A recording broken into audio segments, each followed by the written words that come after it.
কুন্তী স্তুতির মধ্যে রয়েছে ভগবান শ্রীকৃষ্ণ দীর্ঘদিন ধরে পাণ্ডবদের সাথে মাতা কুন্তীর সাথে ছিলেন। দীর্ঘদিন পরে ভগবান যখন সেই দুঃখের দিনে, যখন পাণ্ডবদের পাশে কেউ ছিল না, পাণ্ডবরা বনে বনে জঙ্গলে জঙ্গলে ঘুরেছে, সেই সময় তাদের সাথে ভগবান শ্রীকৃষ্ণ ছিলেন। আজ কুরুক্ষেত্রের যুদ্ধ শেষ হয়ে গেল, যুধিষ্ঠির রাজ সিংহাসনে বসেছে, পাণ্ডবদের দুঃখের দিন শেষ হয়েছে, হস্তিনাপুরে শান্তি ফিরেছে, ভগবান শ্রীকৃষ্ণ চলে যাচ্ছে। ভগবান শ্রীকৃষ্ণ যখন চলে যাচ্ছে, তার পথ আটকে দাঁড়ালেন মাতা কুন্তী। প্রভু, তুমি চলে যাচ্ছ? ভগবান বলে, হ্যাঁ পিসি। কুন্তী তার সম্পর্কে পিসি ছিলেন। হ্যাঁ পিসি, আর আমি থেকে কি করব? এখন তো আর আমার থাকার প্রয়োজন নেই। এখন তোমাদের রাজ্যে শান্তি এসেছে, এখন যুধিষ্ঠির রাজা হয়েছে, এখন তোমাদের সুখ আছে, আর আমি থেকে কি করব? এবার আমায় বিদায় দাও।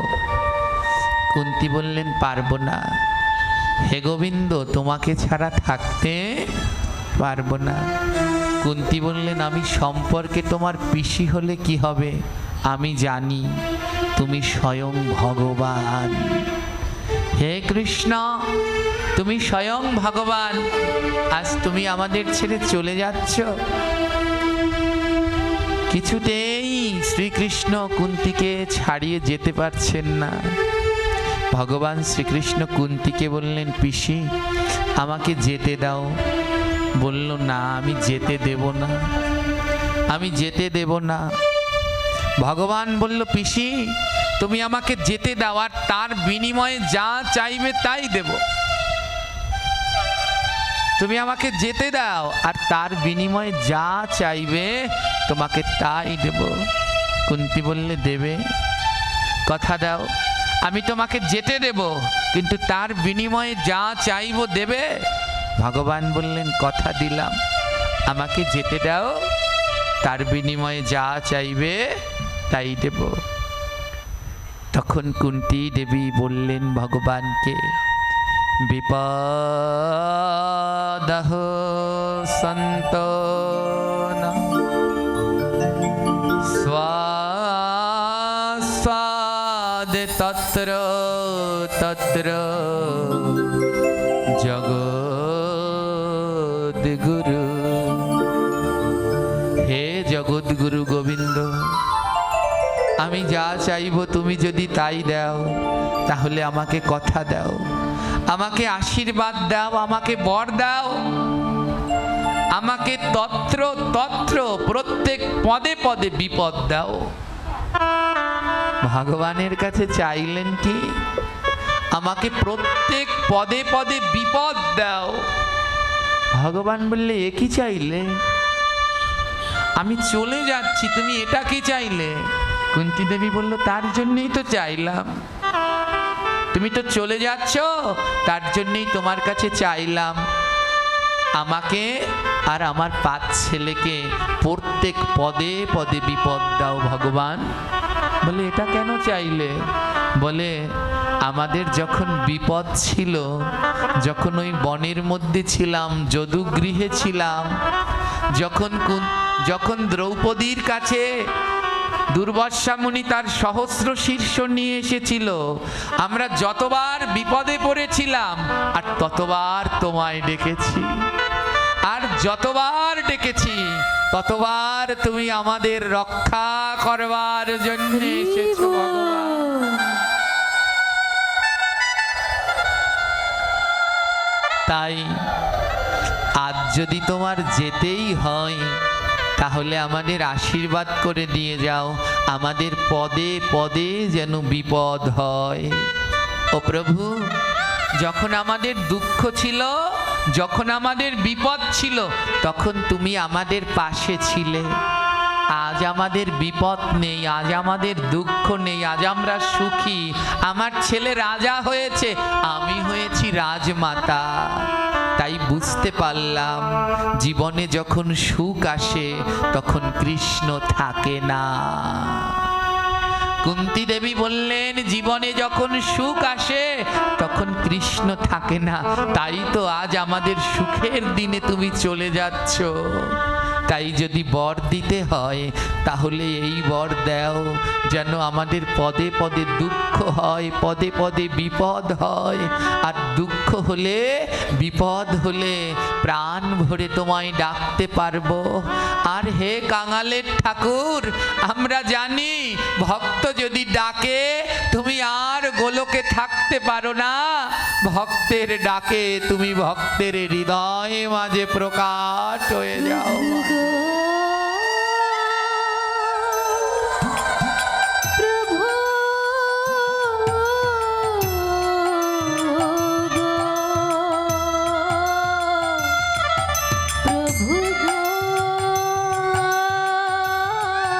রাধে রাধে প্রভু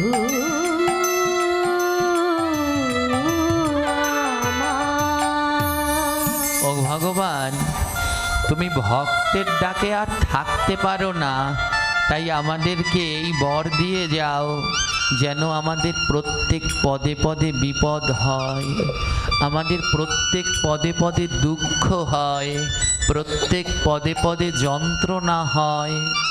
ওমা, আমরা ভগবানকে কি করে পাবো? কারণ আমরা তো চাইতেই জানি না, আমরা তো চাইতেই জানি না।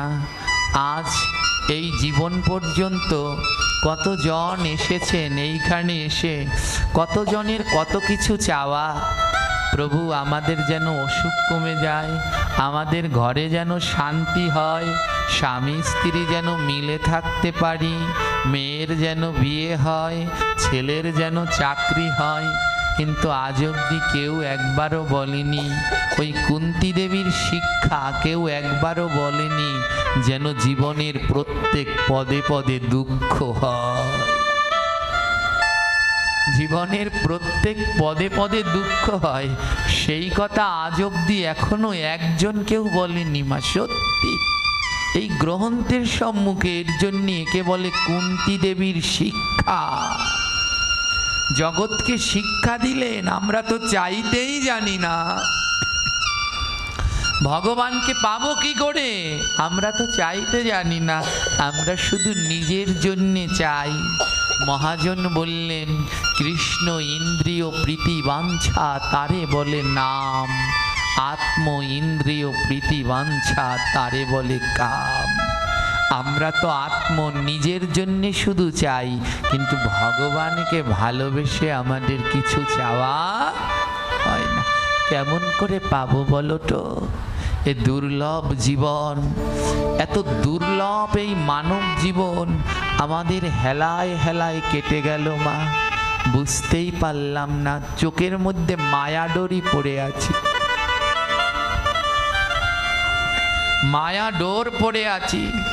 চোখে যদি কারো ছানি পড়ে, সামনে কিছু থাকলে দেখা যায়? জোরে বলেন, যায় কি? যায় না। হ্যাঁ, আর চোখ যদি ছানিটা অপারেশন করে কাটানো হয় তাহলে আবার সব দেখা যায়। আমাদের চোখে না ছানি পড়েছে। বলে কই, আমি তো সব দেখতে পাচ্ছি। বলে সব দেখতে পেলেও তুমি আসল সত্য দেখতে পাচ্ছ না। সংসার নামক মায়া ছানি পড়েছে। এই সংসার নামক মায়া ছানির মধ্যে ডুবে গিয়ে আমরা আসল সত্য গোবিন্দকে চিনতে পারলাম না। আমাদের বেলা যায়, বেলা চলে যায়, কিন্তু গোবিন্দকে আর চেনা হলো না, চেনা হলো না। বেলা ডুবে যায়। আজ রাতে এখান থেকে যাবেন, বাড়িতে গিয়ে আপনি ঘুমাবেন। যদি কাল সকালে আপনার ঘুম ভাঙে তাহলে একটা নতুন সকাল। আর কাল সকালে যদি আপনার ঘুম না ভাঙে, আপনার পরকাল। ঘুমটা ভাঙলে সকাল, আর ঘুম না ভাঙলে পরকাল। যে জীবনের এক রাত্রের কোনো গ্যারান্টি নেই, সেই জীবনে সারা জীবন খাটাখাটনি, অর্থ রোজগার, আয় উপার্জন করতে করতেই আমরা শেষ হয়ে গেলাম, কিন্তু ভগবানকে ডাকা হলো না। তাই কুন্তী দেবী গোবিন্দের কাছে চাইলেন, প্রভু আমাদের প্রত্যেক পদে পদে দুঃখ দিও, যেন প্রাণ ভরে তোমায় ডাকতে পারি। হে ভগবান, দুঃখ দিও প্রভু মোরে প্রতি পদে পদে। দুঃখ দিও প্রভু মোরে প্রতি পদে পদে। দুঃখ দিও প্রভু মোরে প্রতি পদে পদে। দুঃখ দিও প্রভু মোরে প্রতি পদে পদে। যেন প্রাণে ভরে ডাকতে পারি, জয় রাধে রাধে।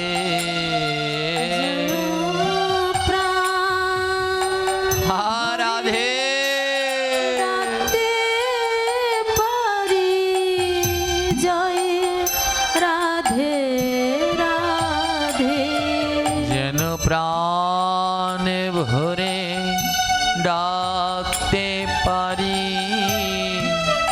জয় রাধে রাধে। যেন প্রাণ ভরে ডাকতে পারি, জয় রাধে রাধে। দুঃখ দিও প্রভু মোরে প্রতি পদে পদে। দুঃখ দিও প্রভু মোরে প্রতি পদে পদে। যেন নয়নের জল কোনো দিন না শুকায় প্রভু। যেন নয়নের জল কোনো রাধে না শুকায় প্রভু। যেন নয়নের জল কোনো দিন না শুকায় প্রভু। যেন নয়নের জল কোনোদিন না শুকায় প্রভু। ওই ভক্তের চরণ যুগল সম্বল করো প্রভু। ভক্তির চরণ যুগল সম্বল করো প্রভু। ওই ভক্তের চরণ যুগল সম্বল করো প্রভু। ভক্তির চরণ যুগল সম্বল করো প্রভু। প্রতি পদে পদে মোরে দুঃখ দিও প্রভু। প্রতি পদে দুঃখ দিও প্রভু। প্রভু আমায় প্রতি পদে পদে দুঃখ দিও, আর তুমি যদি দুঃখ দাও তাহলে এই কষ্ট পেয়ে আমি অন্তরে রাধে রাধে রাধে বলে ডাকতে পারবো। ভগবান, আমার ধন টাকা পয়সা যেন সম্বল না হয়, আমার সম্বল যেন হয় ভক্তের চরণ যুগল। ওই শুদ্ধ ভক্তের চরণ যুগল সম্বল করে বদনে রাধে রাধে বলে যেন আমি আমার এই জীবন কাটাতে পারি। হে কৃষ্ণ ভক্তগণ, আমাদের সময় বড় কম। এই স্বল্প সময়ের মধ্যে আসা যাওয়ার খেলা চলতে থাকে। একজন আসে, আরেকজন যায়, কতজন চলে যায়। এই পৃথিবী থেকে একের পর এক যাচ্ছে, আবার একের পর এক আসছে। এ এক মায়াবী সংসার। আর এই সংসারে যদি আসল বলে কিছু থাকে, সব মায়া। এ সব মায়া, ছেলে মেয়ে পুত্র স্ত্রী স্বামী, এক একজন মায়া। ওই যে চোখে আমাদের মায়া পট্টি বাঁধা, তাই আসলকে চিনতে পারছি না, এই মায়ার মধ্যে ডুবে আছি। এ জগতে যদি আসল কিছু থাকে, সে হলো আমার ভগবানের নাম, সে হলো আমার প্রভুর নাম। এ জগতে আসল যদি কিছু থাকে, তাহলে গুরু গোবিন্দ আর বৈষ্ণবের সেবা, এছাড়া আর আসল কিছু নেই। তাই যতটুকু পারেন বদন ভরে প্রভুকে ডাকুন, আর এই দুটি হাত দিয়ে গুরু বৈষ্ণবের আর গোবিন্দের সেবার কাজ করুন। জানি এই সংসারে চলতে গেলে কর্ম করতে হবে, করুন, কিন্তু বদনে যেন কোনোদিন নাম বন্ধ করবেন না। বদন ভরে প্রভুকে নাম করুন, হাতে কাজ করুন, আর বদন ভরে ভগবানকে ডাকুন। হরে কৃষ্ণ হরে কৃষ্ণ কৃষ্ণ কৃষ্ণ হরে হরে, হরে রাম হরে রাম রাম রাম হরে হরে। হরে কৃষ্ণ কৃষ্ণ হরে হরে, রাধে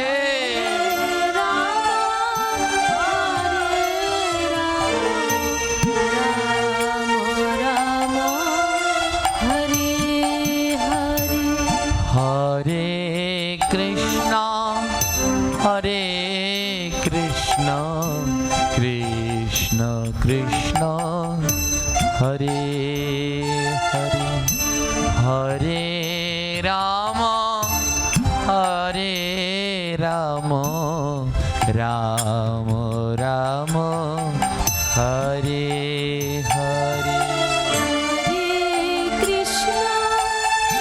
বদন ভরে সবাই মিলে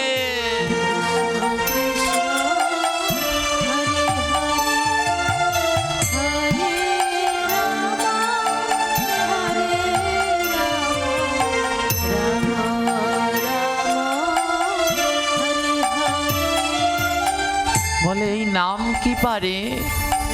বলে এই নামই পারে তোমাকে প্রভুর কাছে পৌঁছে দিতে। এই নাম ছাড়া গোবিন্দের কাছে পৌঁছানোর আর কোনো রাস্তা নেই মা।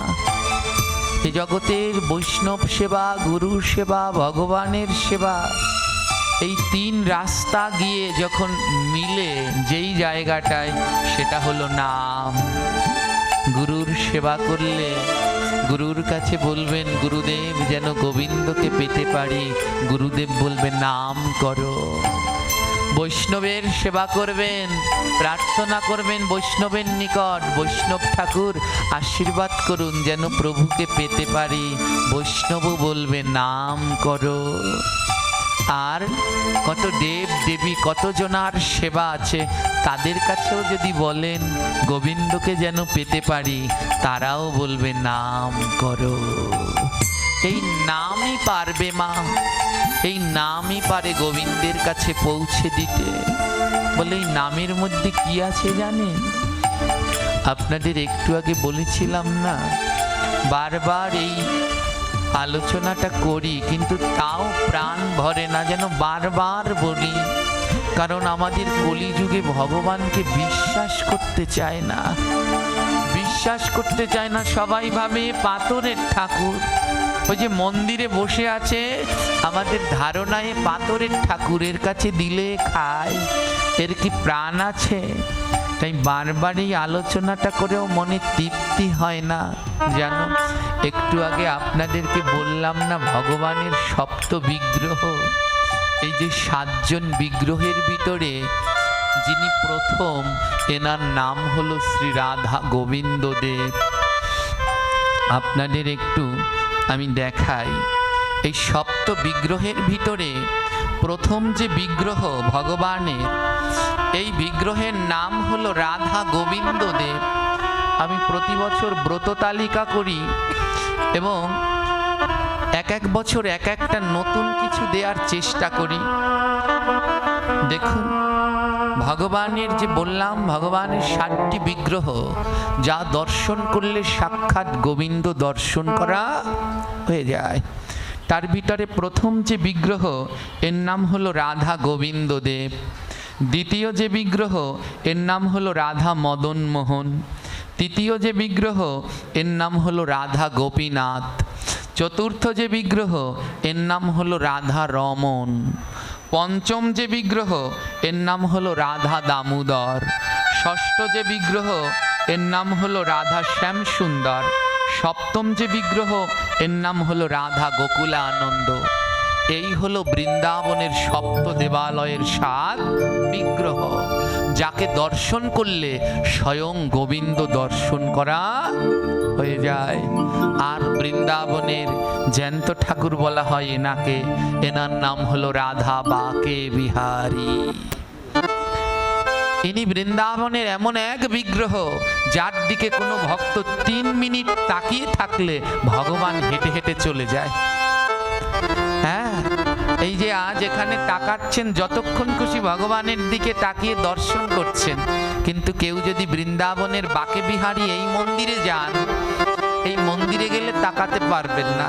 ওখানে একটা পর্দা টানানো আছে, 1 মিনিট পর পর পর্দাটা উঠিয়ে দেয়, আবার ঢেকে দেয়। এখনো মা, কোনো ভক্ত যদি প্রেম আর ভক্তি দিয়ে 3 মিনিট ভগবানের দিকে তাকায়, ভগবান তার সাথে হেঁটে হেঁটে চলে যায় এখনো। তাই ওই ভগবানের ঝলক দর্শন হয়। এই হলো সেই বাকে বিহারী শ্রী বিগ্রহ। এই মন্দিরগুলোতে গেলে কোনো ক্যামেরা মোবাইল নিতে দেয় না, তাই এই চিত্রপটগুলো খুঁজে পাওয়া যায় না। তাই আমি এগুলোই ক্যালেন্ডারের মধ্যে সংগ্রহ করে দিয়েছি। ক্যালেন্ডার আপনাদের ছবি কটা কেন দেখালাম জানেন? এর ভিতরে যে প্রথম বিগ্রহ, এর নাম হলো শ্রী রাধা গোবিন্দ দেব। এই রাধা গোবিন্দ দেব বৃন্দাবনের সব থেকে বড় গোবিন্দ মন্দির হলো এই রাধা গোবিন্দ দেবের মন্দির। কিন্তু এখন আর বৃন্দাবনে এই রাধা গোবিন্দ দেবের মন্দির এখন আর বৃন্দাবনে নেই। রাধা গোবিন্দ দেবের বিগ্রহ এখন আর বৃন্দাবনে নেই। এই রাধা গোবিন্দ দেব, এই মন্দিরটা ছিল 7 তলা বিল্ডিং এর সমান উঁচু। বর্তমানের 7 তলা বিল্ডিং এর সমান উঁচু ছিল এই রাধা গোবিন্দ দেবের মন্দির। এই রাধা গোবিন্দ দেব হলো শ্রী রূপ গোস্বামীর সেবিত বিগ্রহ। হ্যাঁ, আমরা যে কীর্তন করি জয় জয় রাধা দামোদর রাধা দামোদর রাধে, দেখবেন ওর মধ্যে লেখা আছে জয় জয় রাধা গোবিন্দ রাধে, তুমি রূপ গোস্বামীর প্রাণধন হে। এই রাধা গোবিন্দের সেবা করতেন স্বয়ং রূপ গোস্বামী। এই সপ্ত বিগ্রহ মহাত্মাদের হাতে প্রকাট হয়, আর এই বিগ্রহ প্রকট হয়েছিলেন শ্রীল রূপ গোস্বামীর হাতে। হ্যাঁ, এই গোবিন্দ মন্দির 7 তলা বিল্ডিং উঁচু ছিল, কল্পনা করতে পারবেন না মা। এই মন্দির এত উঁচু ছিল, এই মন্দিরের চূড়ায় একটা প্রদীপ ছিল। হ্যাঁ, জানেন মন্দিরে দীপদান করতে হয়, মন্দিরের চূড়ায়, আর গৃহে দীপদান করতে হয় গৃহের মধ্যে। যদি কোনো শুদ্ধ মঠ মন্দির পরিচালিত হতে চায়, তাহলে উচিত প্রতিদিন মন্দিরের পূজারীকে মন্দিরের চূড়ায় দীপদান করা। হ্যাঁ, দেখেন মোবাইলে দেখা যায় পুরীতে কোথায় দীপদান হয়, পুরী মন্দিরে প্রতিদিন দেখবেন সন্ধ্যাবেলায় মন্দিরের ধ্বজা পরিবর্তন হয়, আর মন্দিরের চূড়ায় দীপ জ্বালিয়ে দেয়া হয়। এই গোবিন্দ মন্দিরের চূড়ায় দীপদান হতো। হ্যাঁ, গোবিন্দ মন্দিরের চূড়ায় দীপদান হতো। প্রদীপটা কতখানি ছিল জানেন? ওই প্রদীপটা জ্বালানোর জন্য 3.5 মণ ঘি লাগতো। স্বর্ণের প্রদীপ ছিল। মিলিয়ে নিন প্রদীপটা কত বড় ছিল। প্রদীপটা জ্বালানোর জন্য ঘি লাগতো কতটুকু? কোনো তেল দিয়ে জ্বালানো হতো না, ঘি দিয়ে। সন্ধ্যাবেলায় জ্বালাতো, সকাল পর্যন্ত প্রদীপ জ্বলতো। প্রদীপের সলতেটা ছিল একটা কোলবালিশের মতো। হ্যাঁ, বৃন্দাবনে বসে ওই প্রদীপ জ্বলতো, আর দিল্লিতে বসে ওই প্রদীপের আলো সম্রাট দেখতেন, কিন্তু ওরা সহ্য করতে পারেনি। বৃন্দাবনে এসে প্রথম রাধা গোবিন্দ মন্দিরের চূড়াই ভেঙে ফেলা হয়। আজও আছে, গিয়ে দেখবেন মন্দির এখনো রয়েছে, কিন্তু 3 তলা আছে, বাকি 4 তলা পর্যন্ত ওরা ভেঙে ফেলেছে, সহ্য করতে পারেনি। হ্যাঁ, এই হলো সেই রাধা গোবিন্দ দেবের বিগ্রহ। যখন ওরা মন্দিরটাকে ভেঙে ফেলতে আসে, তখন রাজস্থানে জয়পুরের রাজা মানসিংহ, তিনি এই বৃন্দাবন থেকে রাধা গোবিন্দ দেবের মন্দির, রাধা দেবের বিগ্রহকে স্থানান্তর করেন, জয়পুরে নিয়ে যায়। জয়পুরে এখন আর এই বিগ্রহ বৃন্দাবনে নেই, এখন অরিজিনাল বিগ্রহ আছে জয়পুরে, রাজস্থানে। আর ঠিক একই রকম বিগ্রহ ওই মন্দিরেও তৈরি করা আছে, কিন্তু আসল বিগ্রহ যেটা রূপ গোস্বামী সেবা করতেন, সেই বিগ্রহ রয়েছে রাজস্থানের জয়পুরে। ছবিটা কেন দেখালাম জানেন? এই ছবিটা দেখানোর পিছনে একটা কারণ আছে। ভগবানকে অনেক কিছু দিয়ে শৃঙ্গার করানো যায়, গয়না গাটি কত কিছু দিয়ে শৃঙ্গার হয়। হ্যাঁ, এই রাধা গোবিন্দ দেবের মন্দিরে এত স্বর্ণ অলংকার আছে, কল্পনা করতে পারবেন না।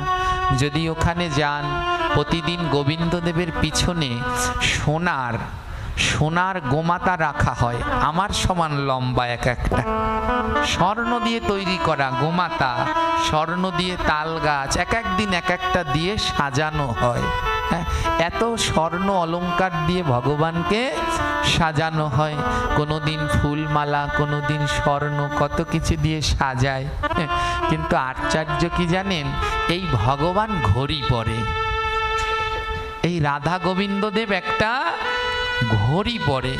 এ জগতে কোনোদিন দেখেছেন কোনো ঠাকুর ঘড়ি পরে?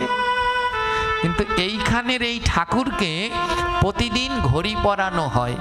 পাঠ শেষে আপনারা কাছে এসে এই ছবিটা দেখবেন এর হাতে একটা ঘড়ি আছে।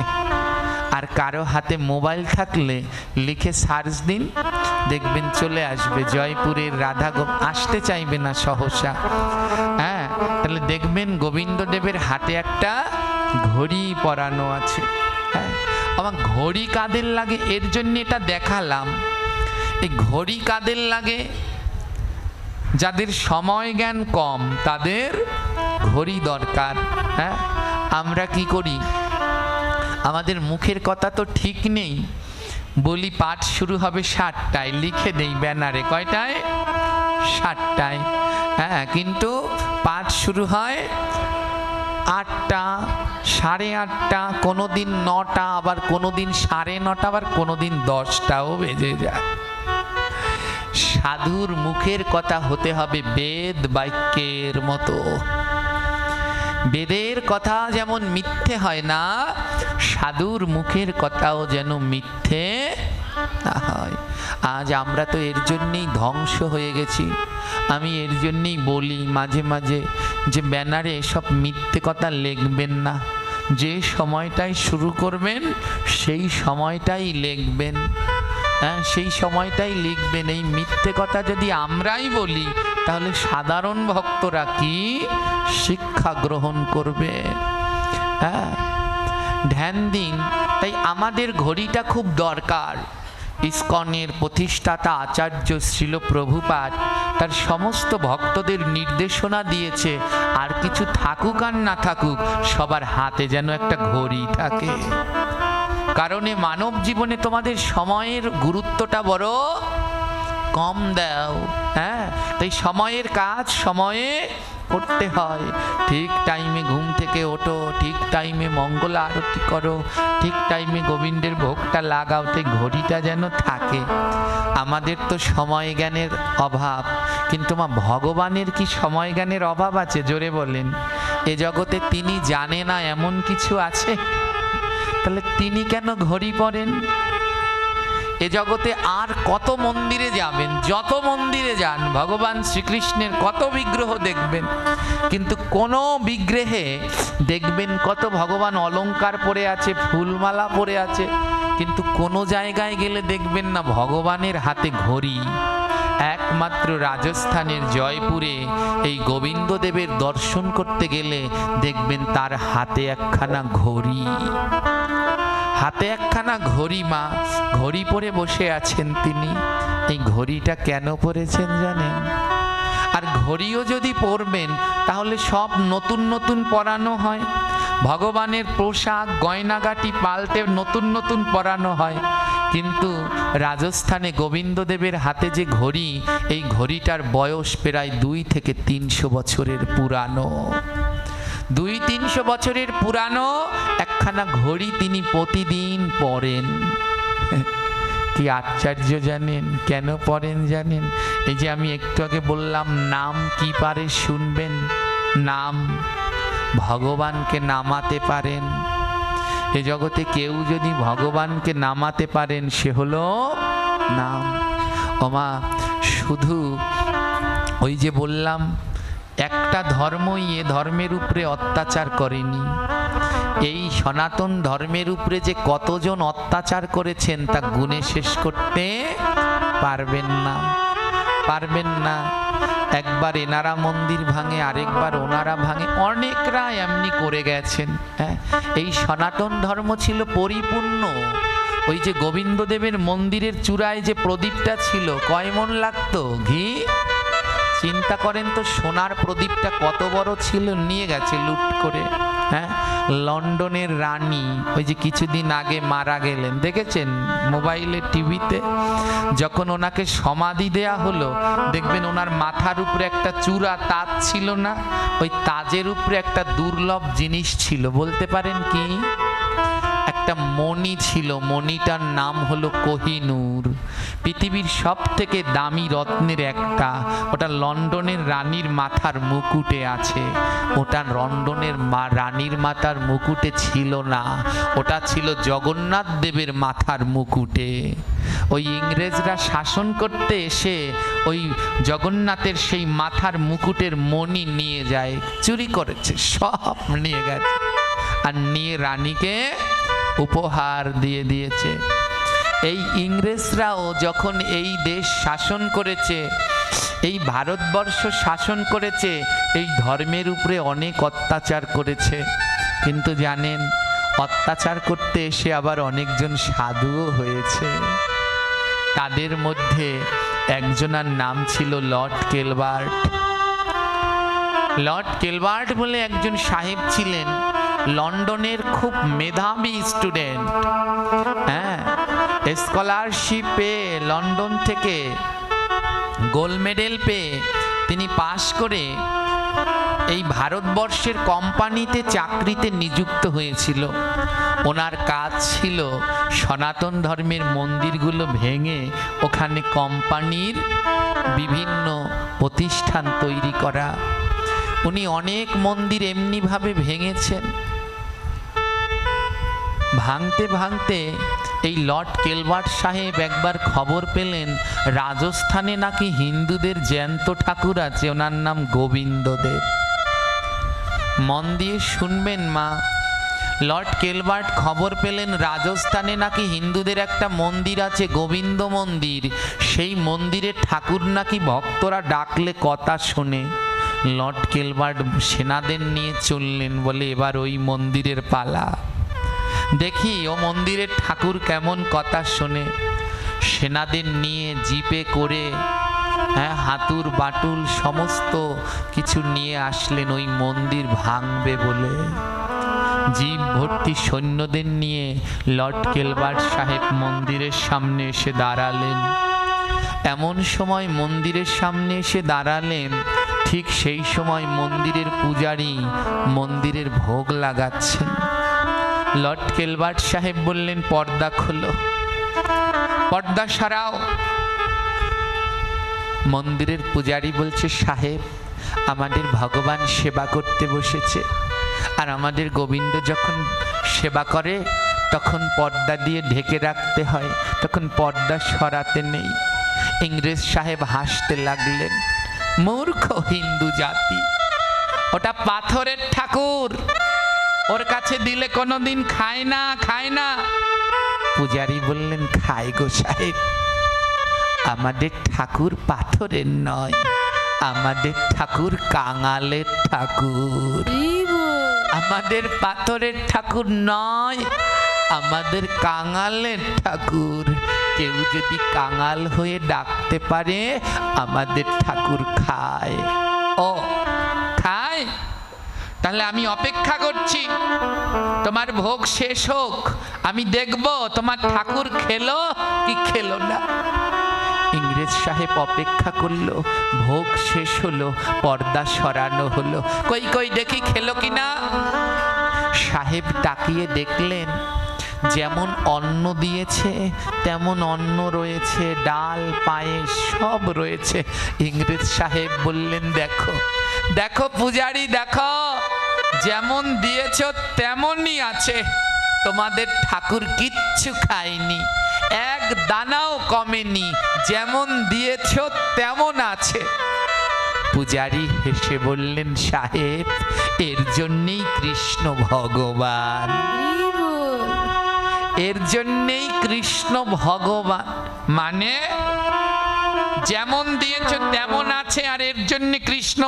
হ্যাঁ সাহেব, এ জগতে আপনার কাছে আমার কাছে যদি থালা ভরে অন্ন ডাল তরকারি দেয় আর দিয়ে যদি বলে খাও, দিয়ে যদি বলে খাও, কমবে না কমবে না? জোরে বলেন।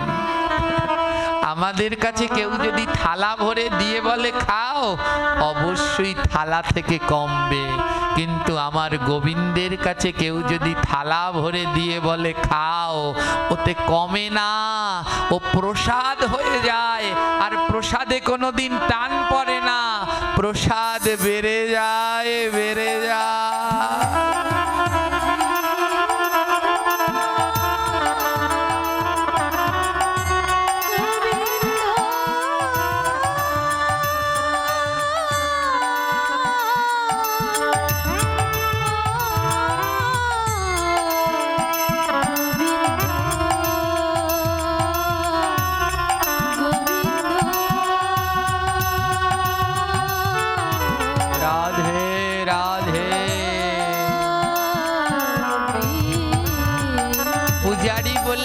সাহেব এর জন্যে কৃষ্ণ আমাদের ভগবান, কারণ আমাদের ভগবানের কাছে দিলে কোনোদিন কমে না, বাড়ে। ওমা, সেই আগের বার পাঠ করার পরের দিন থেকে আপনাদের এখানে ভোগ শুরু হলো। আমি কিন্তু খোঁজ নিয়ে শুনি যে প্রতিদিন চলে কিনা।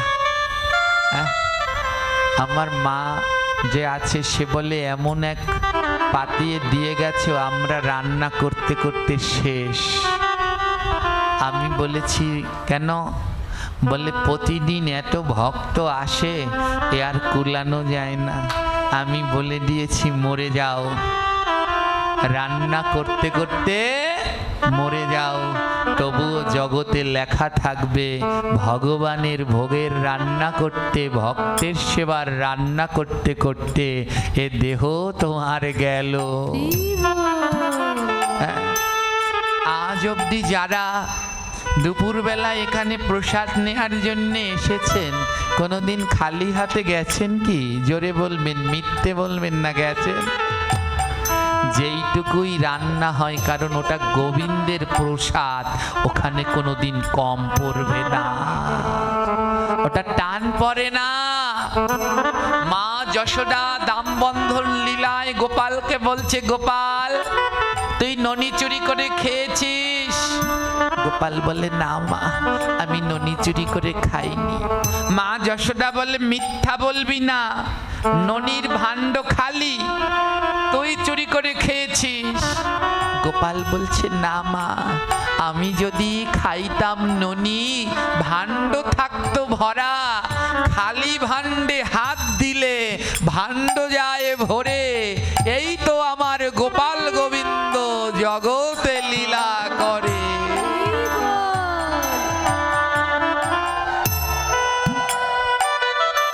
আমার ভগবান যদি কিছু খায় তাহলে তা কোনোদিন কমে না, কারণ আমার ভগবান যে ভাণ্ডে হাত দেয় তাতে বেড়ে যায়। যদি খালি ভাণ্ডে হাত দেয় ভাণ্ড ভরে যায়। এর জন্যে কৃষ্ণ ভগবান এ জগতে আর যাদের কাছে দেবেন সবার কাছে কমে, কিন্তু আমার গোবিন্দের কাছে দিলে কমে না। আমার গোবিন্দের কাছে অন্ন ডাল তরকারি দেবেন, আর যখন ভোগ মন্দির দিয়ে বের করবেন তখন সেটা অন্ন ডাল তরকারি নয়, তখন তার নাম হয়ে যায় প্রসাদ, মহাপ্রসাদ। আর মহাপ্রসাদে কোনো দিন কমে না, মহাপ্রসাদ কোনোদিন কমে না, মহাপ্রসাদ বাড়ে। মন্দিরের পূজারী বললেন, সাহেব এর জন্যেই তো আমাদের ভগবানের থালা থেকে কমেনি। সাহেব একটু ইতস্ত হয়ে হিংসায় জ্বলে যাচ্ছে। যত সব মিথ্যে গুজরুটি কথা। একটা পাথরের ঠাকুর ও আবার খায়। এই পূজারি, তোমাদের ঠাকুরের প্রাণ আছে? হ্যাঁ, তোমাদের ওই ঠাকুরের প্রাণ আছে? পূজারি বললেন, হ্যাঁ আমাদের ঠাকুরের প্রাণ আছে। মিথ্যে বলবে না, ওটা পাথর দিয়ে বানানো, ওর কি করে প্রাণ থাকতে পারে?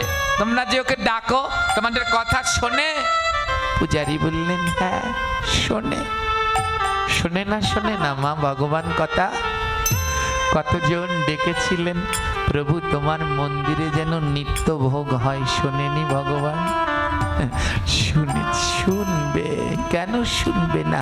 যদি ডাকার মতো করে ডাকতে পারেন। হ্যাঁ, পূজারি বললেন, হ্যাঁ সাহেব আমাদের ঠাকুরের প্রাণ আছে। ইংরেজ সাহেব বলল, প্রমাণ করতে পারবে? তোমাদের ঠাকুরের প্রাণ আছে, প্রমাণ করতে পারবে?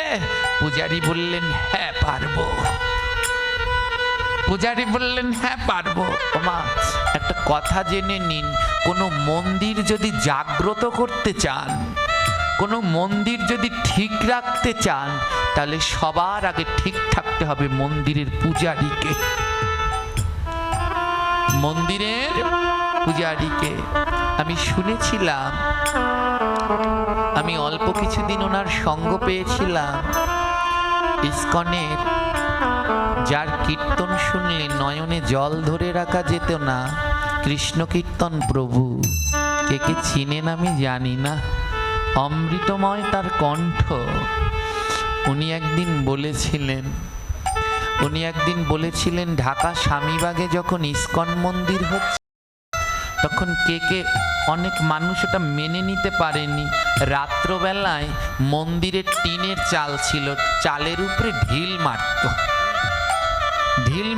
চালের উপরে ঢিলা মারতো। তো একদিন মিটিং বসেছে, এবারে বিভিন্ন জনের দোষ দিচ্ছে। তখন ওই মন্দিরের যিনি প্রেসিডেন্ট প্রভু ছিল, তিনি বললেন একজনেরও দোষ দিবে না, দোষ হলো মন্দিরের পূজারীর। পূজারী বলে আমি কি করেছি? বলে তুমি যদি ঠিক মতো সেবা অর্চনা করো তাহলে ভগবান এই মন্দিরে থাকবে, আর ভগবান যদি থাকে তাহলে মন্দিরের চালে ঢিলা মারে কার সাধ্য আছে? তাই সবার আগে মন্দিরের পূজারী ঠিক হওয়া দরকার মা। পূজারী যদি সেবা দেয় ভগবান থাকতে পারে না। জেনে রাখবেন, পূজারীর মন্ত্রতন্ত্র দিয়ে ভগবানকে পাওয়া যায় না, পূজারীর ভক্তি দরকার। মন্দিরের পূজারী ছিলেন দক্ষিণেশ্বরে ঠাকুর রামকৃষ্ণ। কোনো মন্ত্রতন্ত্র জানতেন না, মা কালী বাধা। কালীঘাটের পূজারী ছিলেন সাধক বামা খেপা। কি করেছিল জানেন? একদিন সাধক বামা খেপা মা কালীর ভোগ লাগাতে গিয়ে প্রস্রাব পেয়েছে। মন্দিরের মধ্যে ধুতি জাগিয়ে মা কালীর গায়ে প্রস্রাব করেছে। এটা কি মেনে নেওয়া যায়? মায়ের গায়ে প্রস্রাব করে দিয়েছে। এবারে অন্য যারা পূজারীরা আছে সবাই মিলে বামা খেপাকে মারধর করলো, আর মারধর করে মন্দির থেকে বের করে দিল। আর কোনোদিন এই মন্দিরে আসবি না। আর মনের দুঃখে বামা খেপা কিছু খায় না, না খেয়ে বনের মধ্যে বসে রয়েছে। বামা খেপা এমন পূজারী ছিলেন, মায়ের সন্তান। বামা খেপা না খেয়ে রয়েছে, মা তারা মন্দিরের দরজা আটকে দিয়েছেন। অন্য পূজারীরা দরজা খুলতে গেছে কিন্তু দরজা খুলতে পারছে না। যিনি প্রধান পূজারী তিনি মা তারাকে বলছে, মা তুই এমন রুষ্ট হলি কেন, দরজা আটকে দিলি কেন? মা তারা বলল, তোরা আমার বামাকে মারলি কেন?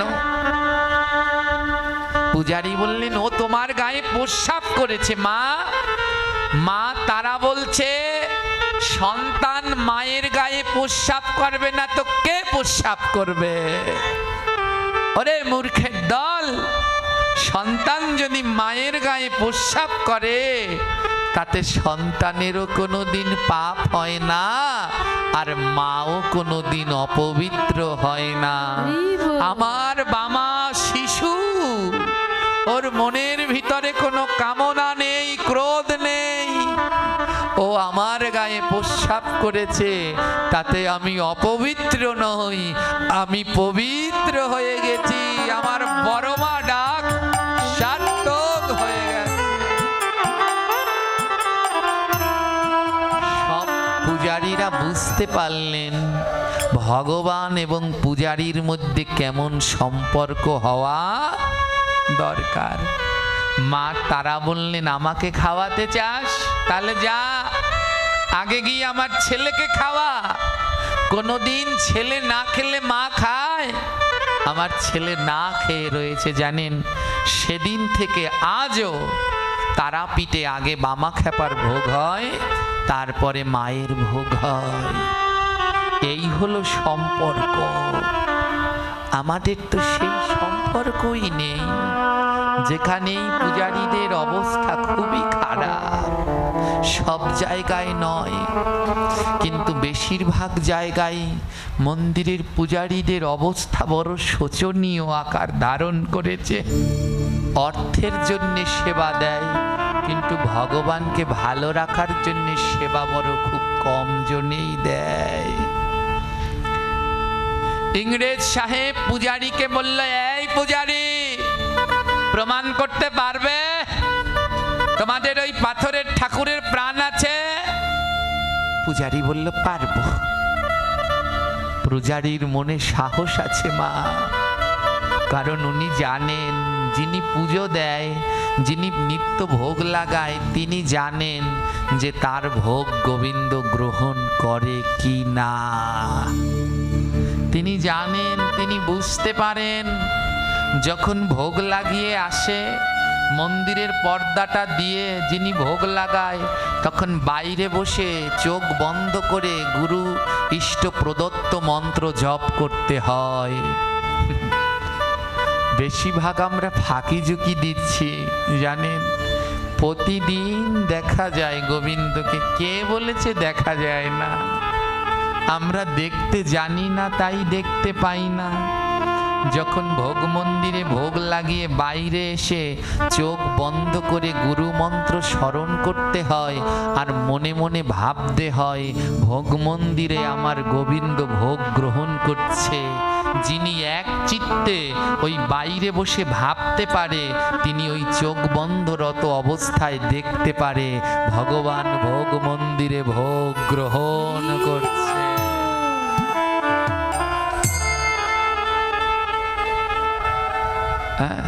আমি অনেকজনকে দেখেছি মন্দিরে ভোগ লাগিয়ে এসে বাইরে এসে মোবাইল টিপছে। তো সে কি করে দেখবে, সে কি করে বুঝবে?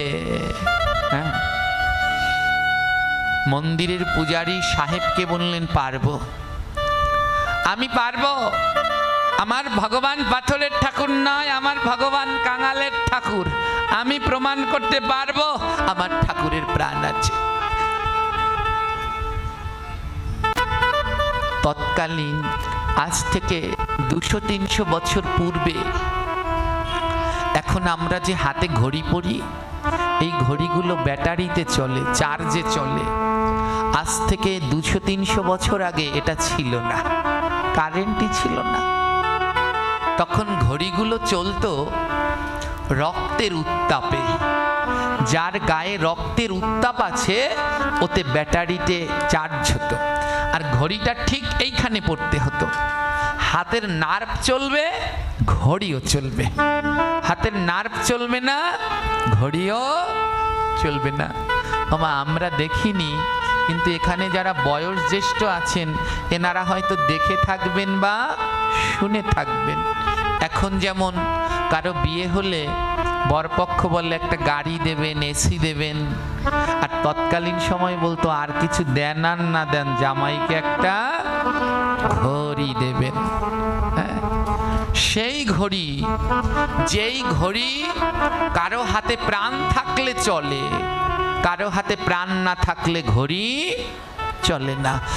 আমরা কেউ বেঁচে আছে কি মরে আছে, ডাক্তার আগে চিকিৎসা করার জন্য আগে কি করে, নাড়িটা ধরে। যদি তাকে নার্ভ চলছে তাহলে বোঝে তার প্রাণ আছে। ওই ঘড়িগুলো এমন ছিল, হাতে দিলে নার্ভ চললে ঘড়িও চলতো, আর নার্ভ না চললে ঘড়িও চলতো না। ইংরেজ সাহেবের হাতে ছিল সেই একটা দামি ঘড়ি। ইংরেজ সাহেব বললো, এই পূজারি, এই ঘড়িটা চেনো? এই ঘড়ি সবার হাতে চলে না, যার ভিতরে প্রাণ আছে তার হাতে দিলেই এই ঘড়ি চলে। নাও, তোমাদের এই ঠাকুরের নাকি প্রাণ আছে? ইংরেজ সাহেব ঘড়িটা খুলে পূজারীর হাতে দিলেন, নাও এই ঘড়িটা নিয়ে তোমাদের ঠাকুরকে পরাও। আজ প্রমাণ হবে, যদি ঘড়ি চলে তাহলে বুঝবো তোমাদের ঠাকুরের প্রাণ আছে, আর যদি ঘড়ি না চলে তাহলে তোমাদের ঠাকুরের প্রাণ নেই। শোনো পূজারী, আজ যদি ঘড়ি না চলে এ মন্দিরও থাকবে না আর তোমাদের ঠাকুরও থাকবে না। আজ ভেঙে গুঁড়ো গুঁড়ো করে দেব। সারা জায়গায় গ্রামে খবর ছড়িয়ে পড়েছে, ইংরেজ সরকার মন্দির ভাঙার জন্য কোম্পানির লোক পাঠিয়েছে। দলে দলে ভক্তরা আসছে আর সবাই হায় হায় করছে, আহারে আহারে, আজ আমাদের গোবিন্দ মন্দির ভেঙে দেবে। ওমা, যদি আজ এখানে বলা হয় গোপালগঞ্জ কালীবাড়ি মন্দিরটা ভেঙে দেবে, যারা এখানে সনাতনীরা আছে আসবে না? আসবে না? আসবে।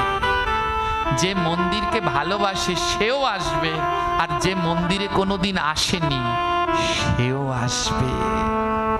যে জীবনেও আসেনি সে আসবে দেখতে, মন্দিরটা ভেঙে ফেলছে, দেখে আসি একবার। আজ সারা জায়গায় খবর ছড়িয়ে পড়েছে মন্দির ভেঙে ফেলবে। সমস্ত ভক্তরা দলে দলে এসেছে, মন্দির ভেঙে ফেলবে, মন্দির ভেঙে ফেলবে। ইংরেজ সাহেব বলল, যাও ঘড়ি পরাও। আজ ঘড়ি যদি না চলে, আজ আর তোমাদের ঠাকুরের রেহাই নেই। সবার মন বিষণ্ণ, সবাই হায় হায় করছে। মন্দিরের পূজারী বললেন, ভক্তগণ তোমরা চিন্তা করো না, আমার ভগবান ঠিক আসবে, আর আমার ভগবানের হাতে ঘড়িও চলবে। কিন্তু তোমাদের সবাইকে একটা কাজ করতে হবে। কি কাজ? নাম করতে হবে।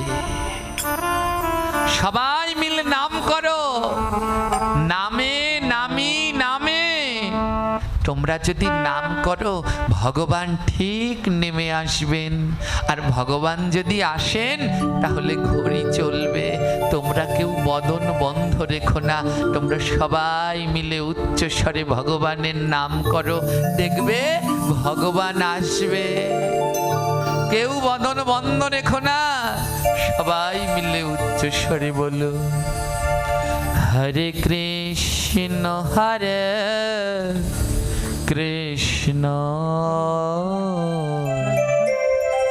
কৃষ্ণ কৃষ্ণ হরে হরে, হরে রাম হরে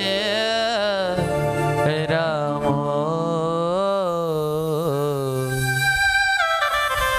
রাম রাম হরে হরে। হরে কৃষ্ণ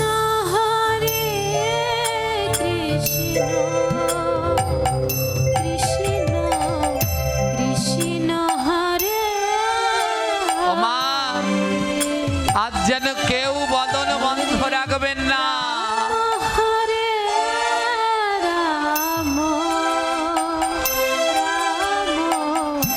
রাম হরে হরে, হরে কৃষ্ণ কৃষ্ণ কৃষ্ণ কৃষ্ণ হরে হরে, হরে রাম হরে রাম, রাম রাম হরে হরে। হরে কৃষ্ণ কৃষ্ণ কৃষ্ণ কৃষ্ণ হরে হরে। সবাই মিলে প্রেম সে আজ বদন ভরে ভগবানকে ডাকো।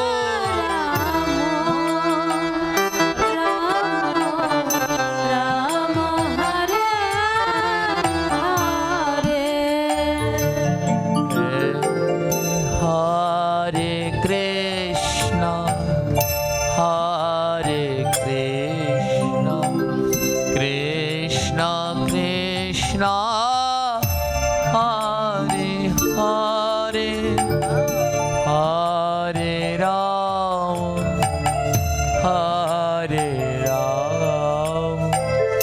রাম রাম হরে হরে।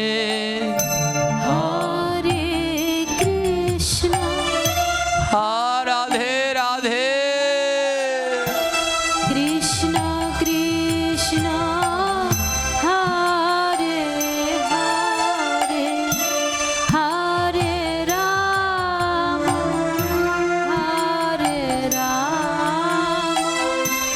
রাম রাম হরে হরে। মন্দিরের পূজারী বলল তোমরা কেউ কৃষ্ণ হায় হায় করো না, তোমরা সবাই মিলে নাম করো, দেখবে নাম করলে ভগবান ঠিক আসবেন। নাম করলে ভগবান আর থাকতে পারে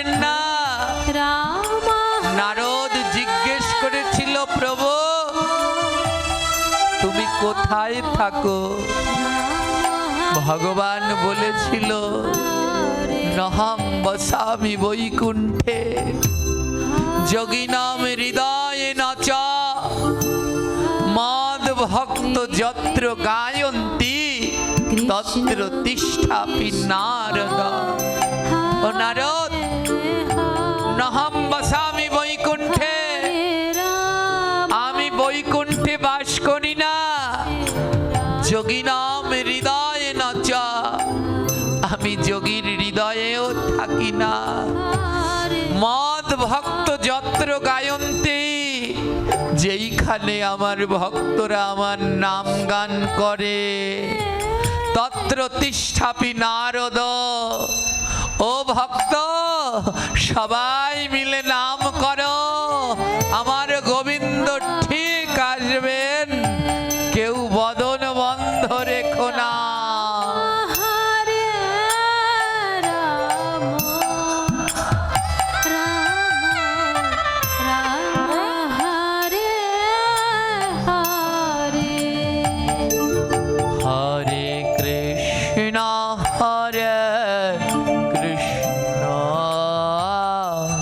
কৃষ্ণ কৃষ্ণ হরে হরে, হরে রাম হরে রাম, রাম রাম হরে হরে।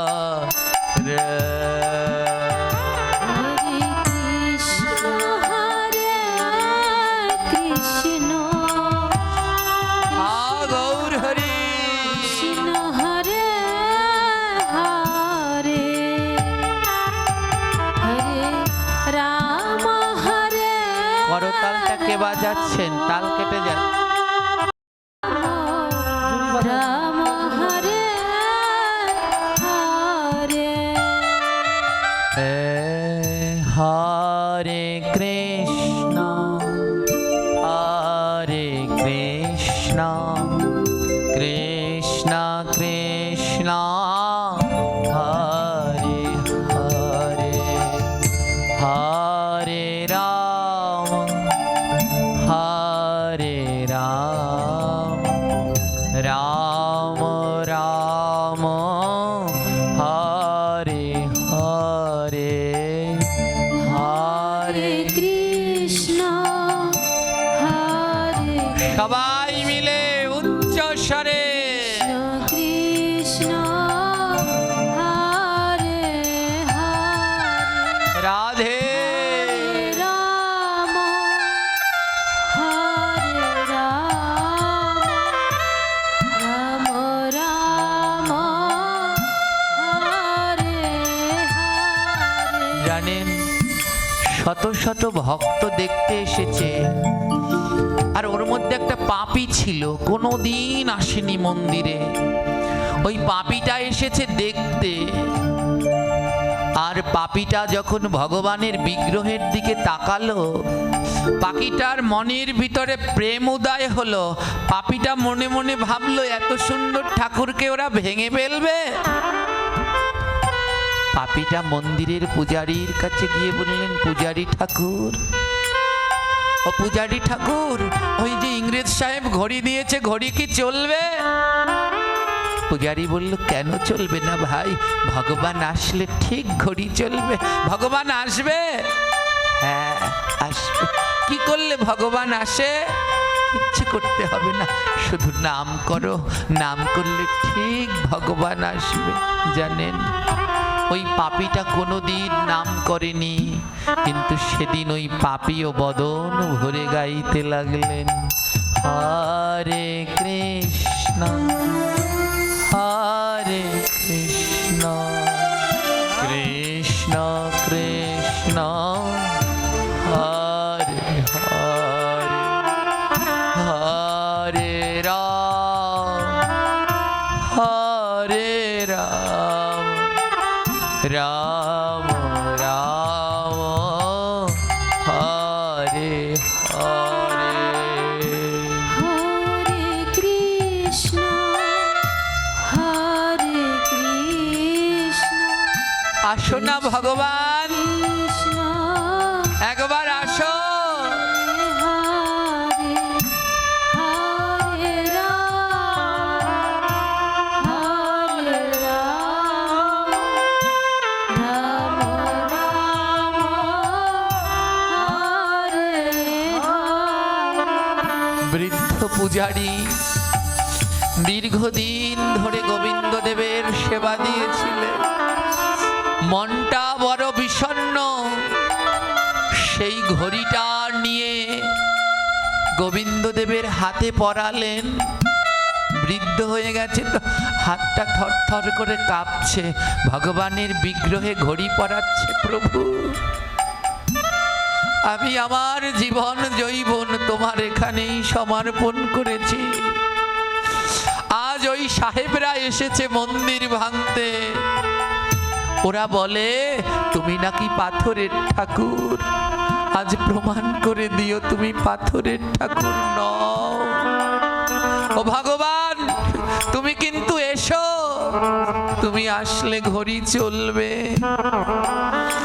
ঘড়ি পরিয়ে দিলেন, সবাই তাকিয়ে আছে ঘড়ির দিকে, কিন্তু ঘড়ি চলছে না।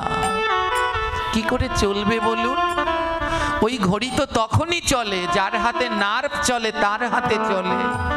ওটা যে পাথর, পাথরের ঠাকুরের হাতে ঘড়ি পরালো কিন্তু ঘড়ি চলছে না। সেই পাপীটা ছুটতে ছুটতে এসেছে, পূজারী ঠাকুর ঘড়ি তো চলছে না। তার মানে ভগবান আসেনি। যদি ভগবান আসতো তাহলে ঘড়িটা চলতো। পূজারী ঠাকুর, ভগবান কি আসবে না? আপনি বলেছিলেন নাম করলে ভগবান আসে, জানেন আমি কোনোদিন নাম করিনি, আজ নাম করেছি কিন্তু ভগবান তো এলো না। মন্দিরের পূজারী করলো, জানো ভাই, নাম করলে ভগবান আসে, কিন্তু কিভাবে নাম করলে ভগবান আসে জানো? কেউ যদি নয়ন জলে ভাসে, বদনে নাম করে, আর নয়নের জলে ভাসে, তাহলেই তো গোলকের হরি গোলক ছেড়ে ভক্তের কাছে আসে। ও ভাই, দুটি নয়নের জল দিয়ে তাকে ডাকো। নয়নের জলে যদি নাম করতে পারো, আমার গোবিন্দ আসবে। তোমরা দুই নয়নের জলে প্রভুকে ডাকো। কৃষ্ণ হরে কৃষ্ণ কৃষ্ণ কৃষ্ণ হরে হরে হা গোবিন্দ, হরে রাম রাম রাম হরে হরে। হরে কৃষ্ণ হরে কৃষ্ণ কৃষ্ণ কৃষ্ণ হরে হরে, হরে রাম হরে রাম রাম রাম হরে হরে। হরে কৃষ্ণ ডাকো, কৃষ্ণ দুটি নয়নের জলে ডাকো। কৃষ্ণ হরে হরে হরে রাম হরে রাম রাম রাম হরে হরে। হরে কৃষ্ণ হরে কৃষ্ণ কৃষ্ণ কৃষ্ণ হরে হরে, হরে রাম হরে রাম রাম রাম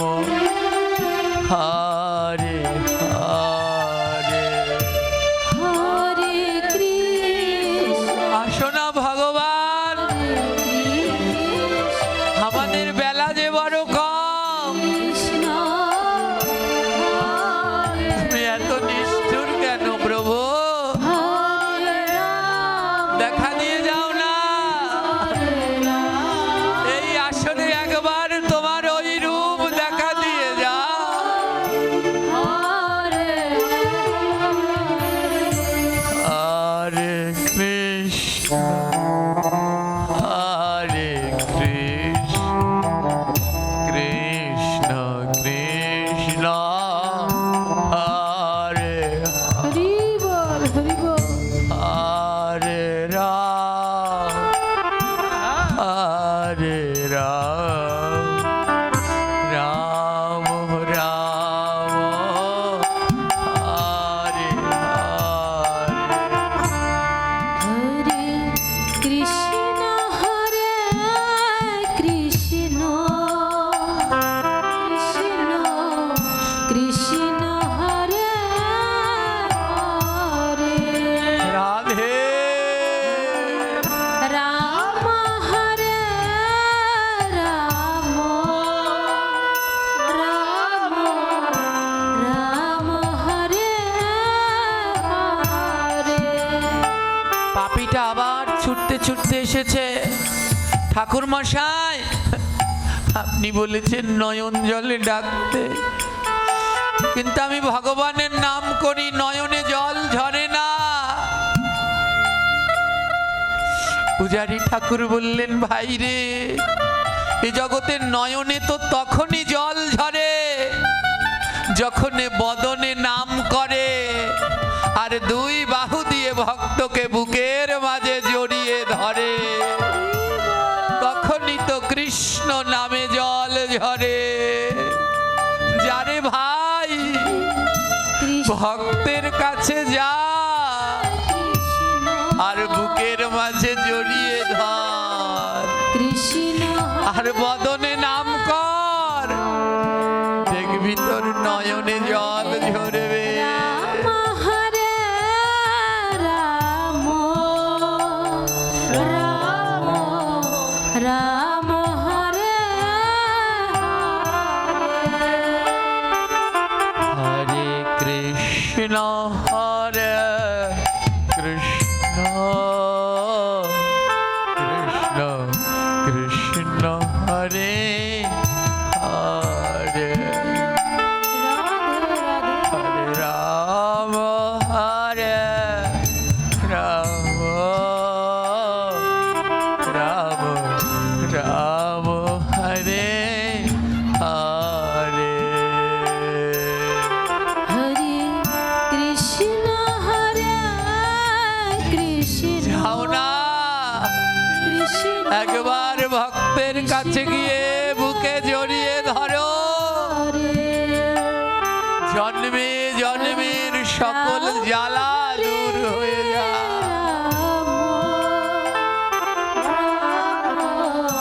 রাম হরে হরে হরে কৃষ্ণ হরে কৃষ্ণ কৃষ্ণ কৃষ্ণ হরে হরে রাম হরে রাম রাম রাম হরে হরে। হরে কৃষ্ণ কৃষ্ণ কৃষ্ণ হরে হা গৌর হরি।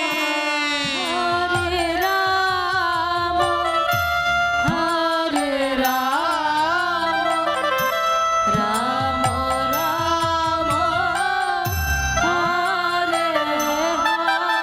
হরে আয় না ভক্ত পরশ করি, আমার নয়ন আছে ঝরে না বারি। ওরে আয়না ভক্ত পরশ করি, নয়ন আছে ঝরে না বারি। আমার মানব জীবন যায় চলে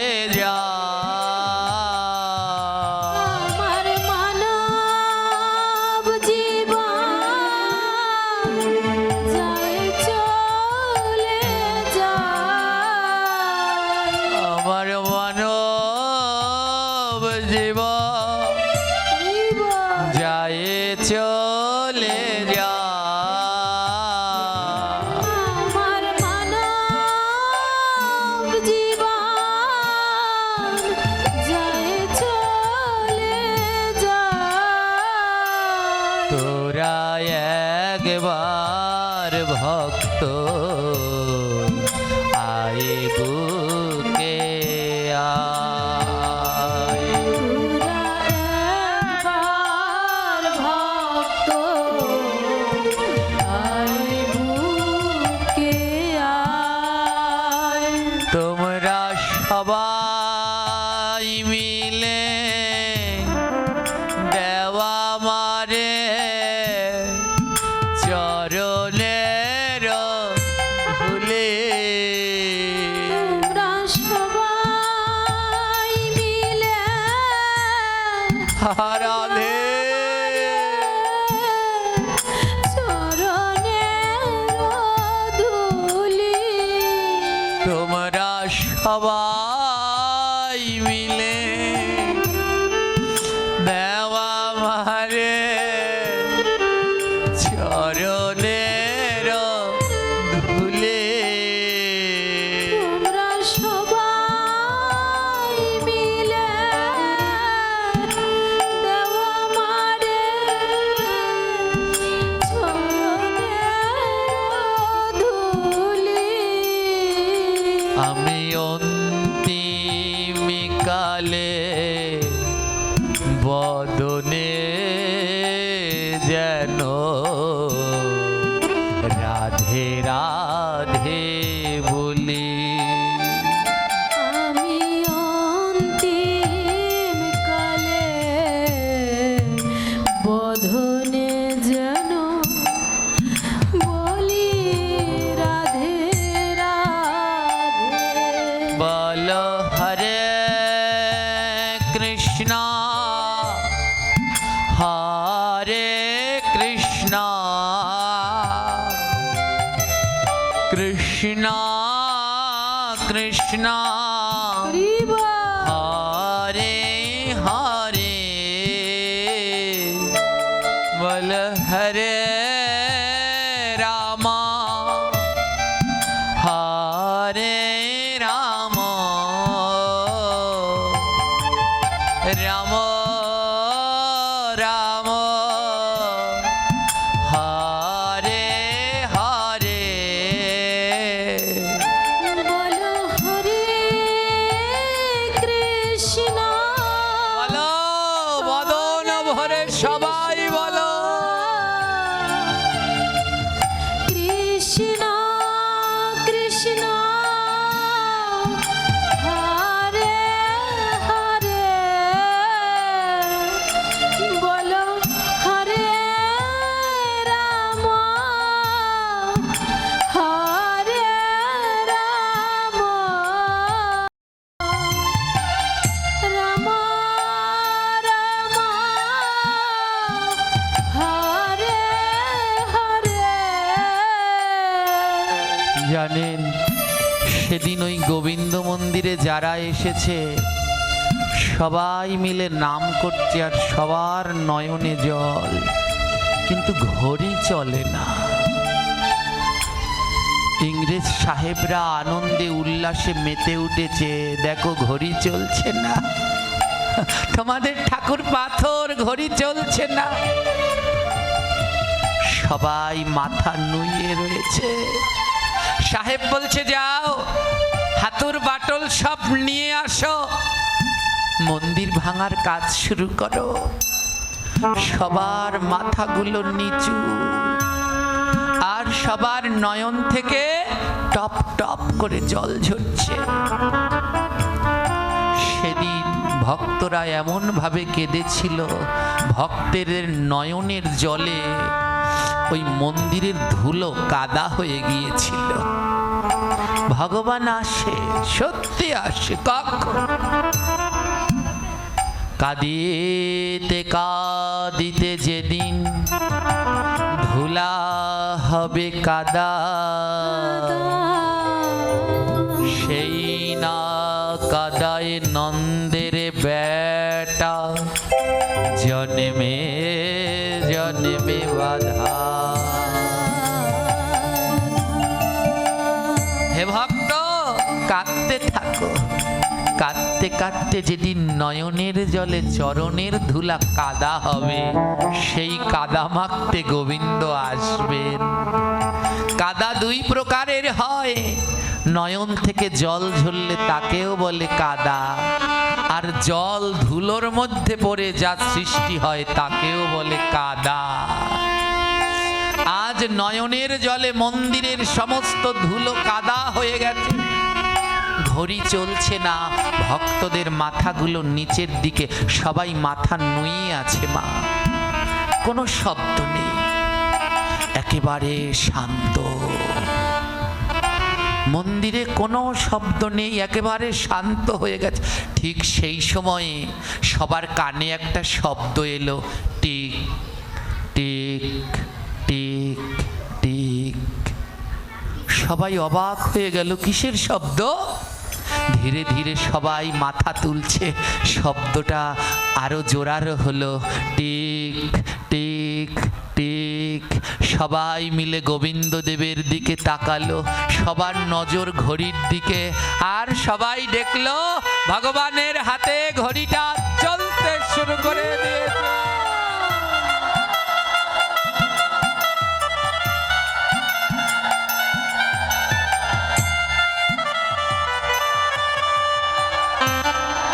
কেউ আনন্দে লাফাচ্ছে, ওরে দেখ দেখ আমাদের ঠাকুরের হাতে ঘড়ি চলছে। কেউ গড়াগড়ি দিচ্ছে, দেখ দেখ আমাদের ঠাকুর পাথর নয়, আমাদের ঠাকুরের প্রাণ আছে, ওই যে ঘড়ি চলছে। ইংরেজ সাহেব ছুটে গেল, বিশ্বাস করি না, ওটা পাথরের ঠাকুর, কোনো দিন ওর হাতে ঘড়ি চলতে পারে না। ও সাহেব, ওই যে দেখুন, আমি কাছ থেকে দেখব। ইংরেজ সাহেব ভগবানের কাছে গিয়ে দেখলেন সত্যি সত্যি ভগবানের হাতে ঘড়ি চলছে। সাহেব বলছে ঘড়ি নষ্ট হয়ে গেছে। এই এই সবাই জেনে নাও, এ ঘড়ি নষ্ট হয়ে গেছে, দেখবে এখনই ওই ঠাকুরের হাত থেকে ঘড়িটা খুলে নেব, দেখবে তাহলেও চলবে। এ নষ্ট হয়ে গেছে তাই এমন চলছে। ঠাকুরের হাত থেকে ঘড়ি খুলে নিল, আমার যেই খুলে নিল ঘড়ি আর চলে না। আবার যেই ঠাকুরের হাতে পরালো আবার ঘড়ি চলছে, যেই খুলে নেয় আর চলে না। যেই ভগবানের হাতে ঘড়ি পরায়, ঘড়ি ভগবানের নামে টিক টিক করে চলতে শুরু করে।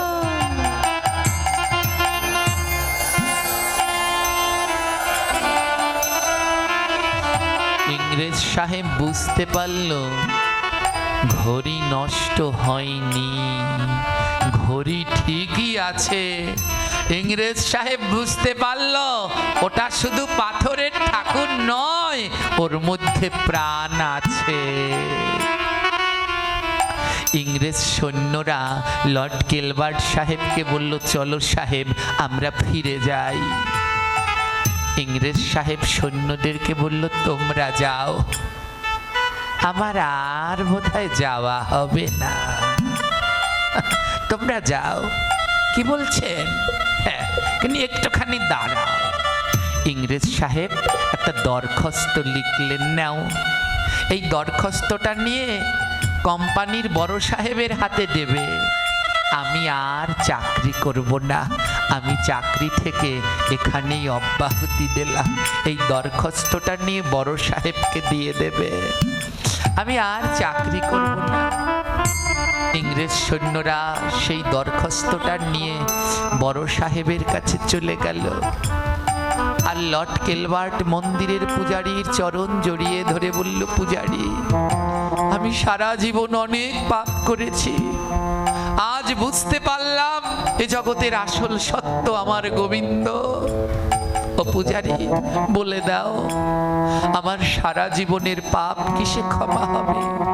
পূজারী বলল, সাহেব বদন ভরে নাম করো আর দুই হাত দিয়ে ভক্তের চরণ ধুলা গ্রহণ করো, তোমার জন্ম জন্মের পাপ কেটে যাবে সাহেব।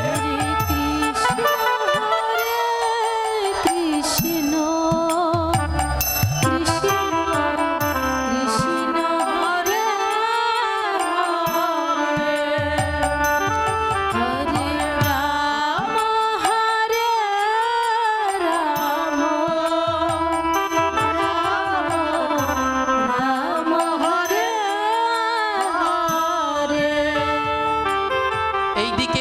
দরখাস্ত নিয়ে ইংরেজ সৈন্যরা বড় সাহেবের কাছে গেলেন, জমা দিলেন। আর কোম্পানির বড় সাহেব তিনি বললেন, এত বড় একজন মেধাবী স্কলারশিপে পাশ করেছে, চাকরি ছেড়ে দেবে? বড় সাহেব একটা জিপ নিয়ে তৎক্ষণাৎ গোবিন্দ মন্দিরে আসলেন। আরে লর্ড কেলবার্ট, তুমি নাকি চাকরি ছেড়ে দিবে? হ্যাঁ সাহেব, ওই যে আমি পাঠিয়ে দিয়েছি তো দরখাস্ত, আমি আর চাকরি করব না। কি চাকরি করবে না? তুমি কি কোনো বড় চাকরি পেয়েছো? আমাদের কোম্পানির থেকে কি কোনো বড় চাকরি পেয়েছো? লর্ড কেলবার্ট বলল, হ্যাঁ আমি একটা বড় চাকরি পেয়েছি, আপনার কোম্পানির চাকরির থেকে অনেক বড় চাকরি। কি চাকরি? লর্ড কেলবার্ট বলল, এই যে গোবিন্দ মন্দির, এই মন্দির ঝাড়ু দেয়ার চাকরি। আজ থেকে প্রতিদিন আমি এই মন্দির ঝাড়ু দেব। আমি ঝাড়ু দেয়ার চাকরি পেয়েছি। বড় সাহেব বলল, কি সুইপারের কাজ তুমি ঝাড়ু দেবে? হ্যাঁ, বেতন কত? তুমি মন্দির ঝাড় দেবে, এত বড় মেধাবী স্টুডেন্ট হয়ে মন্দির ঝাড় দেবে, বেতন কত তোমার? ওরা কত বেতন দেবে? লর্ড কেলবার্ট বলল, আমার বেতন কত জানো সাহেব? সারা দিন এই মন্দিরগুলো ঝাড় দিয়ে সেই ধুলোগুলো এক জায়গায় করতে হবে। এই ভক্তরা মন্দিরে আসে, ঝাড় দিয়ে সব ধুলোগুলো এক জায়গায় করব। সারা দিন ঝাড় দেওয়ার পরে ওই যে ধুলোগুলো জমা হবে, ওই ধুলোই হলো আমার বেতন। ওই ভক্তের চরণ ধুলো হলো আমার বেতন সাহেব। আর আমি লন্ডনে ফিরে যাব না, আজ থেকে এই মন্দির ঝাড় দেব আর ভক্তের চরণ ধুলা মাখবো।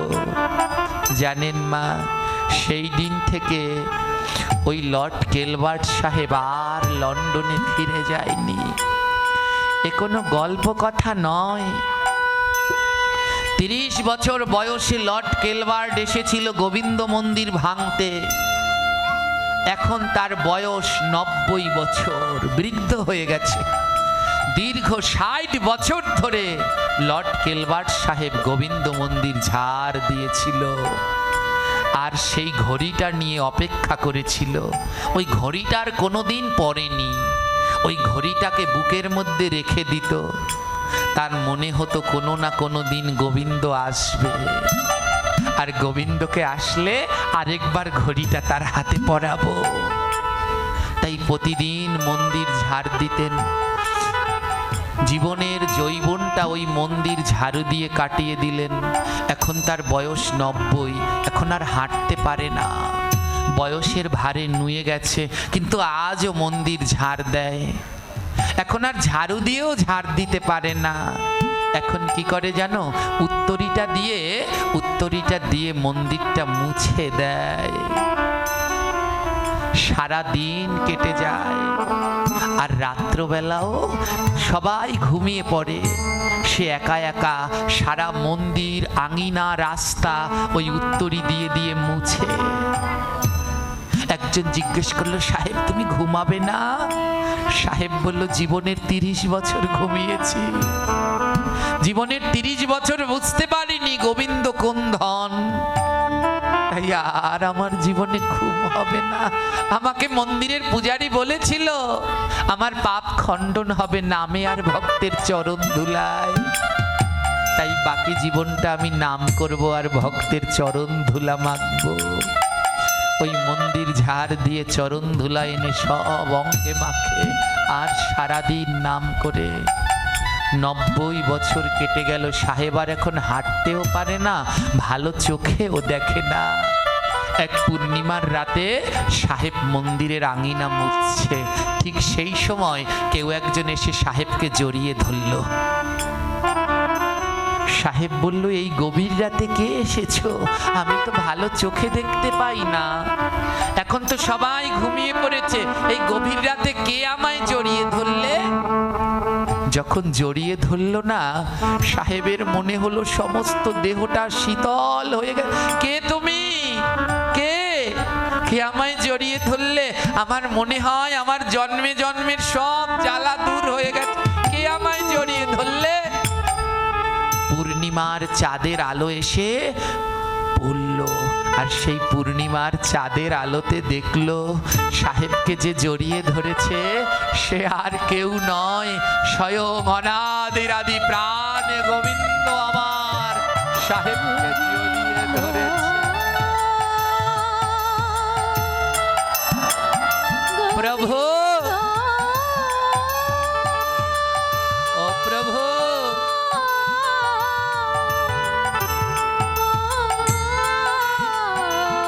তুমি এসেছো ভগবান। আমার মতো পাপীর ডাকে তুমি এসেছো।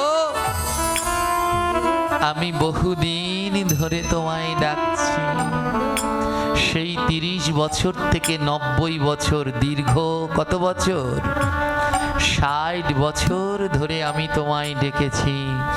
আজ বহুদিন পরে তুমি আসলে ভগবান, তাই আজ ভক্ত কবি কণ্ঠে যেন গেয়ে উঠল, বহুদিন পরে আজ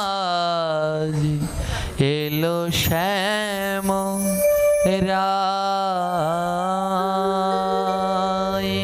বহুদিন পরে আজ এলো শ্যাম রায়। ও বহুদিন পরে আজ এলো শ্যাম রায়। বহুদিন পরে সবাই মিলে করো তালি। এলো শ্যাম রায়। আর যেতে নাহি দেব তোমায়, যেতে নাহি দেব তোমায়। যেতে নাহি দেব তোমায়, যেতে নাহি দেব তোমায়। আর মথুরায়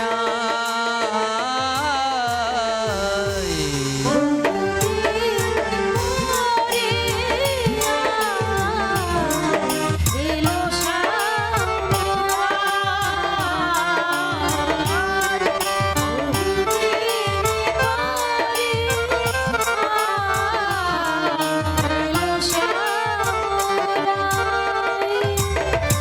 কেউ জায়গা থেকে উঠবেন না, এখনো কিন্তু আসলটাই জানলেন না। ভগবানের হাতে ঘড়িটা কেন আসলো? হ্যাঁ, লাস্ট পর্যন্ত শুনুন ভগবান কেন সেই ঘড়িটা আজও পড়েন। হ্যাঁ, আজ ভগবান এসেছে, তাই ভক্ত বলছে আর তোমায় যেতে দেব না। বলে কি করবে? ভক্ত বলল কি করব জানো? মন ভরে সাজাইব, ভরে সাজাইব। মন ভরে সাজাইব, মন ভরে সাজাইব। আজ নিরালায়। বহুদিন পরে করো তালি মায়েরা সবাই। এলো শ্যাম রায়। বহুদিন পরে আজ এলো শ্যাম রায়। আর গলাতে মালা পরাবো, গলাতে মালা পরাবো। গলাতে মালা পরাবো, গলাতে মালা পরাবো। চন্দন দেব গায়ে। বহুদিন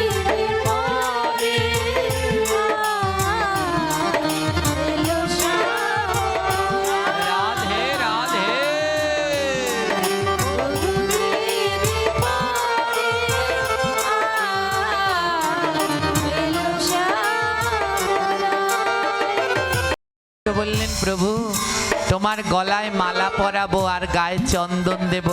ওমা আপনারা ভগবানকে চন্দন দিচ্ছেন তো? দিচ্ছেন? এখন চলছে পবিত্র চন্দন যাত্রা। অক্ষয় তৃতীয়া থেকে 21 দিন পর্যন্ত চন্দন যাত্রা। সবাই কিন্তু ভগবানকে চন্দন দেবেন, ভগবানের গায়ে চন্দন লেপন করবেন। হ্যাঁ, তো ভক্তটাও বলছে এক এক করে ভগবানকে সাজাবো। আপনারা বসুন, বলবেন কি আমার কাছে?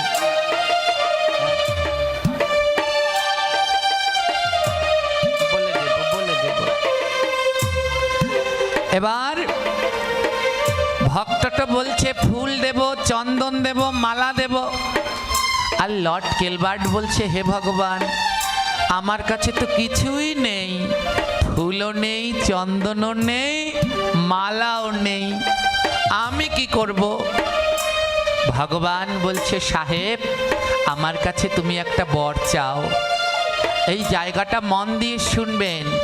ভগবান বলল আজ তুমি আমার কাছে যা চাইবে তাই দেব। লর্ড সাহেব বলছে প্রভু, আমার মতো পাপীকে তুমি দর্শন দিয়েছ, এর থেকে আর কি চাওয়ার আছে? আমি আর কিছু চাই না। ভগবান বলল তাও চাও, তাও আমার কাছে কিছু চাও। লর্ড গিলবার্ট সাহেব বলল প্রভু, আমার কিছু চাই না, কিন্তু আমি তোমাকে একটা জিনিস দেব, তুমি নেবে? আমি 60 বছর ধরে যত্ন করে রেখেছি। ভগবান বলে কি? বুকের ভিতর থেকে সেই ঘড়িটা, ঘড়ি কয় বছর আগে পড়েছিল, সেই ঘড়িটা বুকের মধ্যে যত্ন করে রেখেছে। ঘড়িটা বের করে দিয়ে বলল নেবে? নেবে ভগবান? মনে আছে তুমি 60 বছর আগে একদিন পড়েছিলে, এই ঘড়িটা নেবে? ভগবান বলল জানো, ভক্ত যদি আমায় ভালোবেসে কিছু দেয় আমি নেব, তোমার ঘড়ি আমি নেব। সাহেব বলল প্রভু, আমি তোমার হাতে পরিয়ে দেব। ভগবান হাত দিলেন, নাও পরিয়ে দাও। সাহেব গোবিন্দের হাতে ঘড়ি পরিয়ে দিলেন। সাহেবের 2 নয়নে জল, আর নয়নে জল নিয়ে বললেন একটা অনুরোধ করব ভগবান। কি অনুরোধ? আমাকে কথা দাও এই ঘড়িটা তুমি খুলবে না। আমাকে কথা দাও এই ঘড়িটা তুমি খুলবে না। সাহেব বলল, গোবিন্দ বলল কেন? ঘড়িটা কেন খুলবো না? বলে এই ঘড়ি তার হাতেই চলে যার প্রাণ আছে। এই কলিযুগে আমার মতো অনেক নাস্তিক আছে যারা বিশ্বাস করে না, যারা বলে ওটা পাথরের ঠাকুর, মাটির ঠাকুর। তাই তারা যদি কোনো সময় এইখানে আসে, ওরা দেখবে তোমার হাতে ঘড়ি চলে, আর ওরা বুঝতে পারবে আমাদের ঠাকুর পাথরের নয়, আমাদের ঠাকুর মাটির নয়, আমাদের কাঙালের ঠাকুর।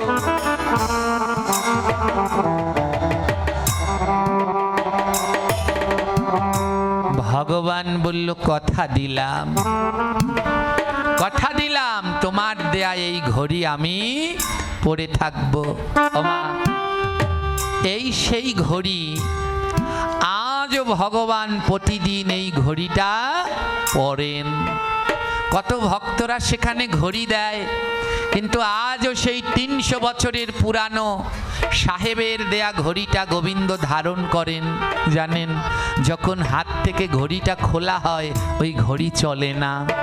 আর যখন ভগবানের হাতে আজও সেই 300 বছরের পুরানো ঘড়িটা পরায়, আজও ঘড়িটা চলতে থাকে। ভগবান প্রমাণ দিল, এ জগতে কেউ যদি আমাকে নামাতে পারে সে হলো নাম। সেদিন ভক্তরা এমন ভাবে নাম করেছিল, ভগবান নেমে এসেছিলেন।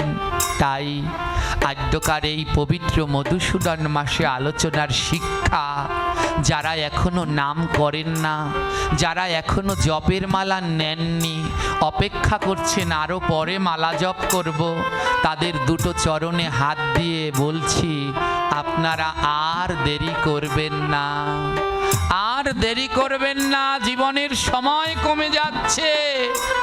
আজই জপের মালা নিন, আর জপের মালা নিয়ে মালায় জপ করুন। আপনার এ জীবন ধন্য হয়ে যাবে। ওমা, এই ছবিটার ভিতরে এসে দেখবেন, পাঠ শেষে এসে দেখবেন ভগবানের এই শ্রীরূপ, তার হাতে এখনো ঘড়িটা রয়েছে। আর কারো যদি এই ব্রত তালিকা লাগে তাহলে আপনারা নিবেন। এর মধ্যে আমাদের রাধাকুণ্ড থেকে রঘুনাথ গাদ্দির নিয়ম অনুসারে একাদশী আসলে যন্ত্রণা শুরু হয়ে যায়, আগের দিন করব না পরের দিন করব। এই সিদ্ধান্ত অনেক আগেই দেয়া হয়েছে। আজও বৃন্দাবনে রাধাকুণ্ড থেকে প্রকাশিত হয় রঘুনাথ গাদ্দি।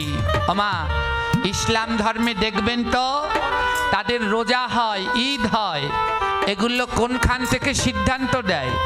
বলে না, মক্কায় মদিনায় যে দিন হবে আমরা সেই দিন অনুসারে করব। আর আমাদের তাহলে গোড়া কোথায়? জোরে বলুন। তাহলে আমরা এটা কেন বুঝতে পারছি না? বৃন্দাবন থেকে যেদিন সিদ্ধান্ত দেবে আমাদের সেদিন ব্রত পালন করতে হবে। বড় দুঃখ, আমাদের দেশে জন্মাষ্টমী করে 2 দিন, একদল আগের দিন আরেক দল। আরে যেই বৃন্দাবন কৃষ্ণের লীলাভূমি, যেখানে ভগবান আবির্ভূত হলো, কেন আমরা সেখানে নিয়ম পালন করছি না? তাই আপনারা সবাই ব্রজের রঘুনাথ গাদ্দির পরম্পরা অনুসারে ব্রত পালন করুন। সবাই আমরা বৃন্দাবনের নিয়ম অনুসারে, আমাদের ভজনের গোড়া তো বৃন্দাবন, তাই সেই নবদ্বীপ বৃন্দাবন ধরে যেন আমরা ব্রত আদি পালন করি। এই ব্রত তালিকা প্রতি বছর প্রকাশিত হয়, এবারও হয়েছে। এর মধ্যে 12 মাসের সমস্ত ব্রত এবং তার পালনের টাইম সূক্ষ্ম সুনিপুণভাবে, সম্পূর্ণ নির্ভুলভাবে দেয়া আছে। ভগবানের বেশ কিছু দুর্লভ চিত্র যেগুলো কোথাও খুঁজলে পাওয়া যায় না। এই ভগবানের দ্বাদশ, ভগবানের সপ্ত দেবালয়ের চিত্র, বাকে বিহারীর চিত্র। আমরা 64 মহন্তের কথা বলি, কিন্তু 64 মহন্তকে চিনি না। 64 মহন্তের চিত্রপট আমরা দেখিনি। এই ব্রত তালিকার ভিতরে 64 মহন্তের চিত্রপট রয়েছে। দামোদর মাসে দামোদর দেবের চিত্রপট। সকালে ঘুম থেকে উঠে কর দর্শন করে কি বলবেন? ঘুম থেকে নামার সময় কি বলবেন? মা বসুমতীকে প্রণাম করে কি বলবেন? ভগবানের প্রসাদ পাওয়ার আগে কি বলবেন? যে কোনো কাজ করবার আগে কি বলবেন? কোন তিথিতে কি কি খাবেন না? কোন দিনে ভগবানকে কি কি পোশাক পরাবেন? দামোদর মাসে ভগবানের দীপদান, পুষ্পদান, অর্ঘ্যদান, কোন দিন ভগবানকে কোন পুষ্প নিবেদন করতে হয়, কোন দিন কি কি তুলতে নেই, আমাদের নিত্যকর্মে যেগুলো যেগুলো খুব প্রয়োজন এই ব্রতের পাতায় পাতায় সেগুলো দেয়া রয়েছে। কারো যদি লাগে একটা ব্রত তালিকা নিবেন এবং শুদ্ধ সুনিপুণভাবে ব্রজের পরম্পরা অনুসারে নির্ভুলভাবে ব্রত আদি পালন করবেন। এখানেই আদ্যকার আমার আলোচনার বিশ্রাম। সবাই ভালো থাকবেন। যদি থাকে লেখা তো আবার হবে।